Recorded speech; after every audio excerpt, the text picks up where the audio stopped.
Have you ever thought about how you can get Starlink while you're driving down the road without using a permanent roof mount or a temporary roof mount that you have to climb up to the roof to get down? If you want to put it somewhere else other than the roof, we're fixing to blow your mind and show you how we did it in our Host Yukon truck camper. So stay tuned. We're going to show you how we use our Starlink on the road. Welcome to our channel, We Are Forever Dreaming. We are Danny and Donna. We take you along with us as we travel in our truck camper. We show you how we do it, where we stay, and where we go while we're there to have fun. We also give you tips about what we find that makes things better and easier. We invite you to subscribe to our channel to see where the next adventure takes us. Stay tuned to see what we're doing now. Okay guys, we're still in Florida and we're going to show you how we use Starlink. So the first way that we use Starlink is, believe it or not, we use the access for our black tank that we don't really have anymore because we use a composting toilet. But what I use this for is storage for our cable. And this is a 75-foot run. And this obviously isn't 75 feet here because I have the rest stored. It goes through this. Don, if you want to come through here, and I don't know if you can point in there, but it goes, this is like an old battery well that Host uses for their black tank connections. But we just I just drilled a hole through it and it goes underneath to where our couch is. So that's where the excess wire is. I have this measured off, and if you see a little gray tape right here on here, that shows me that this amount for this cable will go to our flagpole buddy, which is this way. So when we're at a campground for a while or whatever, and I don't want it on the inside, spoiler alert, I'll just wrap it around here and go through here and then up through the flagpole buddy up there. So what's nice about the flagpole buddy is it comes in 3 different lengths. And we typically will use the 2 lengths. You got the very top section and the middle section. And the middle section there is the one that we use most often. And the top section would be like if you're under low tree cover, but you want to go above it, you can use that. And this is the Starlink pole mount. And what's nice about the Starlink pole mount is it's plastic. You can get some of these on Amazon and whatnot, but they're plastic, they're cheap. So I would recommend the Starlink one. And this is a flagpole buddy mount that we used for our Gen 2 that we don't have anymore. We have a Gen 3 now. And I modified it to work with this, and it works perfect. So this is the mount that goes on top of the flagpole buddy up there that holds the satellite. And yes, we do have a Gen 3 satellite. I dropped the Gen 2 and it kind of went boom. And Starlink was nice enough to replace it with the Gen 3 and kind of hooked us up. The other way, let's say that we're camping under a big tree canopy and I need to get the Starlink away from the tree canopy to an opening. So we also have a 150-foot run that we can use, and we use it for this. And this is our tripod. And this has its own little mount, and it works really, really well. And I didn't go with the real tall one because I was worried about wind. You go taller, the more wind, it could blow it over. But what's really cool about this one is, let me get it on my pocket, is it has different interchangeable feet. And you can see this here. You have the regular feet here, and you have the ground attachment feet. And basically you just pull the foot off, put that in here, and if you're in high winds, you stake that down. You do that for all 3, and it's not going to move. So it's worked out really well for us. This was on Amazon. It wasn't a real expensive one, but I liked it because it was smaller and the feet. When we do put it out away from the truck camper, I put an orange cone next to it to kind of highlight it so people won't hit it or anything like that. But that's worked out really well for us. So the external ways that we do our Starlink is basically the tripod and the flagpole buddy. You can also set it on the ground if you don't want to use any of these, but I don't want to put it on the ground. I want it up. So now we're fixing to go inside and blow your mind. Okay guys, come on in. So now we're going to talk about Starlink and how we do it on the inside of the truck camper. Okay, so now I'm going to show you how we have the wiring. The wiring, this is our slide out right back here, and our wiring goes between the wall and the slide out to this direction up to where the bedroom is at. So that's the Starlink cable there. And I'm going to use the app on our phone right here where we have the Smart RV for our Bluetooth on our slide outs and awning. And I'm going to retract so you can kind of see how I did it. So Donna, if you want to come over here, you can kind of get a picture of how the wire is. So this is how we got the wire, and it goes along the slide out. And one thing that you have to do, especially for our application, is you have to keep in mind the extra cord here that we have, and that's for when the slide out comes in and out. So if you have this really tight, it's going to pull away. So you need to have a little bit of slack in here so the slide out will work. When we had the slide out all the way out, we just tucked the cord in the couch here. So let me retract that back, or extend that back. Okay, so the way that we have the cable mounted is we have these 3M little tabs here, and you can buy these on Amazon, and I've used them for our solar. I use them for everything, so it's not a permanent mount, and they will come off. It's almost like those, what do you call those? Command strips. It's almost like a command strip, but that's how we hold the wires. So I have the Starlink. Donnie, you want to come over this side? Let me move this out of the way a little bit. This is where we have the router mounted and the power supply.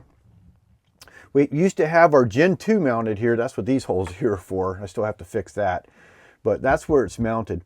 And remember how I was telling you about the other cable outside? So right now we have two cables in here. We have one 30-foot run that we showed how we mounted it that stays in the camper all the time. And then I have another cable back here, and that's the one for if we want to use it on the outside. And all we do is just pop this off, change out the cables. It's really, really simple. So I just leave that run back here. And our power supply, they sent us the 12-volt power supply also, but honestly, it really doesn't save that much.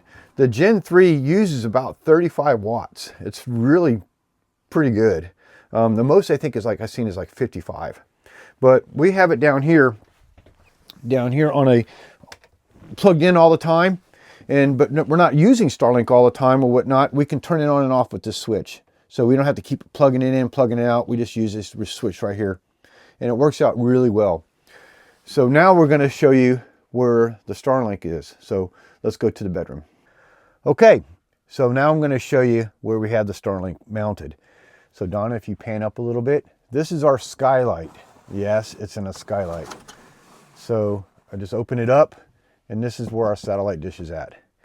So the reason why it works is because our Skylight is clear. If you have a tinted one or a frosted one, I've been told it doesn't work as well. So keep that in mind. So this is held up by the shower or the kitchen refrigerator tension rods that we use. And I said, oh, let me try that. And it worked out really well. So it's super easy to take in and out. But before I do that, I have this just mounted in here right now if we were stationary. Okay, so if we're at Cracker Barrel or something and we want to use the Starlink, but I don't want to put it outside, that's the key to this, is I can just hook it in here and be good to go. And it works really well. Okay, when we are driving and we want it, and we're in the Roam, using the Roam package on here, I found that if I take a pool noodle and put it towards the edge of the Starlink, and I'll show you how I do that here in a second, it actually puts it up higher, a little bit higher, and it keeps it from moving and jumping around, which is kind of nice. So I'm going to show you how I do this. So just take the shower rods down, and it still will kind of sit right in there, but it sits on the screens, and I don't like that, so that's why I put the rods in there. So it's that easy to take out. And then we also put the gel protector cover on here. One thing that we did during our experiments is that we put it up as close as possible to that and to the Skylight, and that was a no-go, and I'm gonna tell you why. Because the sun, so much heat was coming in here, and I think it's 124 degrees. If the top of this gets 124 degrees, it'll start degrading the signal and shut down because it's too hot. We realized that if we brought it down just about to this other level right here, which is about 4 or 5 inches away from the top, we got a max temperature of 115, and it worked out perfect. And that was being stationary. So if you're moving, the temperature is a little bit less because you got the wind going over the top to keep it cooler. So that worked out really well. So like I was saying about the pool noodles, you just take this, and believe it or not, it doesn't do any obstruction to it. The signal will go right through that. And we just put it up here on the outside, and again, use these, and it stays perfect. So this works really well for a truck camper Skylight that's this size. During my research and stuff, I've seen people put it in their shower Skylight, which is smaller openings, and it still kind of worked. But with this, we had absolutely zero obstructions, none. Believe it or not, it worked out great. Okay, we tested it in residential, and it worked great. We tested it in residential light, and it worked great. And we tested it in mobility, roam, and that worked great.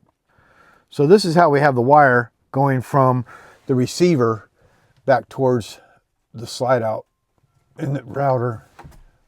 So pretty easy, nothing extravagant, but no holes and no permanent screws or anything like that. So Donna wanted me to correct myself on here. It's not gel, it's a silicone protective pad, and this is pretty cool. It's supposed to keep it cooler too and protect it, especially if you have it outside from hail and everything. So protect your investment. So one of the reasons why I decided to kind of experiment with this is because every time we boondocked somewhere, like say Cracker Barrel, Walmart, or something like that, we never put our satellite out because I didn't want to draw attention to us. So we weren't able to use it. And there's got to be a better way to do this. And I researched it, and there's people that saying they did it with the Skylight, and some people said it didn't work, and because of the dark glass or whatever. So I said, you know what, let's try it. So we bought the extra cord just to kind of see what would happen. And damn if it didn't work. So it does work. So when we go to Walmart or Cracker Barrel or something like that, we can still use our Starlink without anybody knowing we're using our Starlink, basically. So that was the biggest reason that we did it. And it just happened to work while we were in Rome and driving. So you can have internet while you're driving without doing a permanent roof mount on the roof, or temporary roof mount where you have to get up to take the Starlink down because you're under trees and you need to put it out so you can get it out from underneath the trees. So this really, really worked. So experiment with your stuff. This doesn't just have to work with the truck camper. It can work with an RV. It can work with a van. You can do this does for everything. So experiment with what you have, and don't worry about a big opening like this, because I still think it's going to work under a smaller opening, especially if you just have a shower. But give it a shot. Okay guys, if you stayed this long and watched, we really appreciate it. Please hit that like button. Subscribe if you're not a subscriber. It really helps us out. Next week, we're going to give you some upgrades of what we do to help us when we winter camp. You're not going to want to miss that video. It's pretty cool. So thank you for watching.